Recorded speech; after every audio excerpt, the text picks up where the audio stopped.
number of times, Steve Brown with the Rhode Island ACLU. Thanks for coming in today. Sure, Kate. Wanted you to come in today because you provided folks with an update as to where things are at in a particular legal battle involving Harrington Hall. Yes, there was a conference today with Judge Smith, who's the judge handling the case. This is our lawsuit challenging a state law that was enacted this past year that bars Harrington Hall, which is a homeless shelter on the ACI complex, from housing more than 10% of its population being sex offenders. The law was scheduled to take effect January 1st when we were having 0-degree temperature. We filed a lawsuit and the state agreed that Harrington Hall could continue to house these offenders going beyond the 10% cap as the case before another hearing was held, which was for today. Today, I'm pleased to report the state provided a letter to Crossroads, which is the agency that runs Harrington Hall, and submitted it to the court saying that no action would be taken against Harrington Hall for continuing to house more than 10% sex offenders. So they're continuing to look at this from a legal standpoint. This was, again, an update today to say continue forward with the status quo. Are they looking at other, as law and lawyers and judges always do, has this happened in other states? Is there precedent for trying to put a cap on a certain segment of the population from services that are required by the state? Yeah, we're not aware of any other law like this in the country. I mean, there certainly are a lot of laws that have been passed, including others in Rhode Island, limiting where registered sex offenders can live. We're in court on another law. Again, there's a restraining order in effect on that one that bars many sex offenders from living within 1,000 feet of a school, which cuts off incredible swaths of area in the entire state, and especially in urban areas like Providence. So that law is also on hold. And I think the really disturbing thing is that, the legislature constantly passing these laws that have just the opposite effect of what one would intend. This doesn't make anybody feel any safer. If you have people who can't find housing and you leave them on the street, totally unregulated, that doesn't help anybody. It certainly also prevents them from getting the services they need if they don't have a stable place to go. So we're just hoping that, especially in light of this most recent lawsuit, the legislature will start looking at these issues in a different way, recognize they need to take a more holistic approach, that this type of knee-jerk reaction to registered sex offenders who, keep in mind, they're out of prison, they've served their time, most of them are just trying to get on with their lives, and every time the legislature passes one of these laws, it just makes it much more difficult for them to reintegrate and rehabilitate.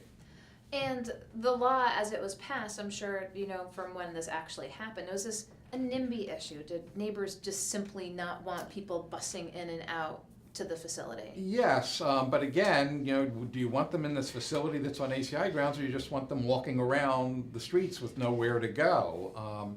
But yeah, it definitely is a NIMBY issue, and I hope people can get past that and recognize that they need to have a more comprehensive way of dealing with the issue, that these types of punitive actions really don't make them safer, really don't help them, and don't necessarily even get them out of the neighborhood.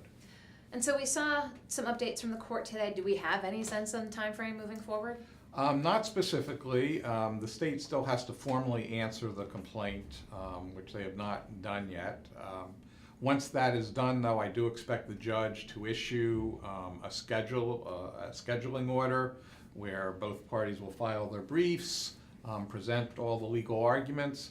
And, my guess is the judge will want to try to rule on this before the next winter rolls around. And while we're here, and I've got you in the studio on the topic of timing and time frame, it's the governor's state of the state this evening. One of the issues that the ACLU has been very involved with is food stamps, the delivery of which has been extremely late for a number of Rhode Islanders. And also looking at, now there's the special master. There's Deming Sherming, who was put in to sort of right the ship, so to speak.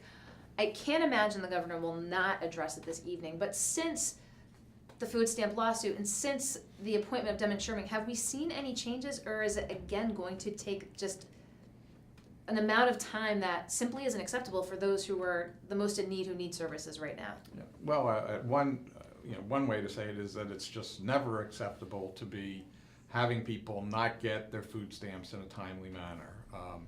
And I think it's fair to say the state has made some progress, both since the suit was filed and since the special master has been appointed, but there's still many, many people not getting their food stamps on time. And we're hoping that the special master will continue to whip them into shape. That's really the goal. I mean, we want everybody to be getting their food stamps on time, as the law requires the state to do.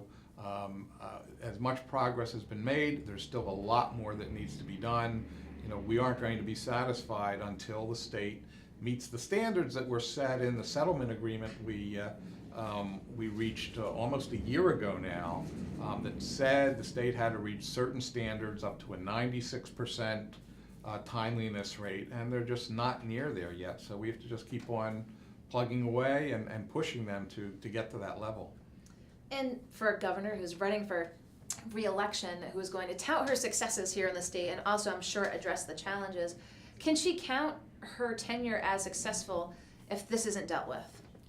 Well, that's hard to say. I mean, a governor has Many hundreds things. and hundreds of issues to deal with. I don't think it's necessarily fair to single one out, but I do think it is important that the governor and everybody else recognize that this is a problem that has gone on for too long, and they really need to redouble their efforts to solve this problem once and for all. I think everybody is acting in good faith and wanting to do that, but it takes action to get there, and we're hoping that the state will in fact continue to take more action so that we don't have to keep on going back into court. We don't have to have the special master prodding them to do more work.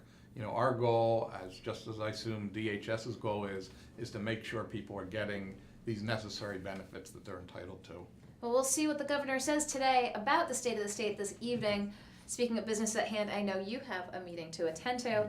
I've got the State House to head up to, so be sure to catch us on Go Local Live on Facebook this evening up at the State House when the governor gives her state of the state.